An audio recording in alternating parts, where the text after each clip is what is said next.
They have Right. higher triglycerides.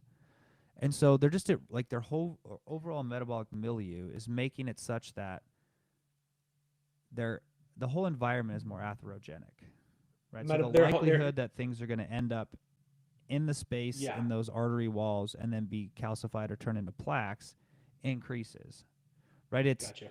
um, so one of the questions that I've gotten a lot in the group, and I'll kind of want to talk about this here in a bit, is people say, "Hey, like cholesterol panels don't tell you the whole thing. You need to focus on your like apolipoprotein profile." Well, it turns out that things like that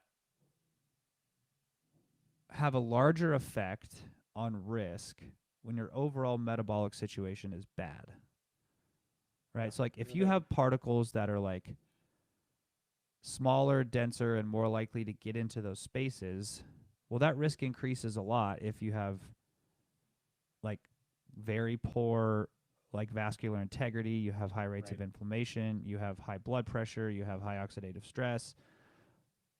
That risk is magnified. Where if you're like generally considered normal healthy, that slightly elevated ApoB profile doesn't carry as much risk. So it's like you have to consider all of these things together. And this is the Yeah. problem with like when people go to their GP and they get their labs back and it's like, "Oh, I'm putting you on a statin because your cholesterol's over X number." You're like, "Okay."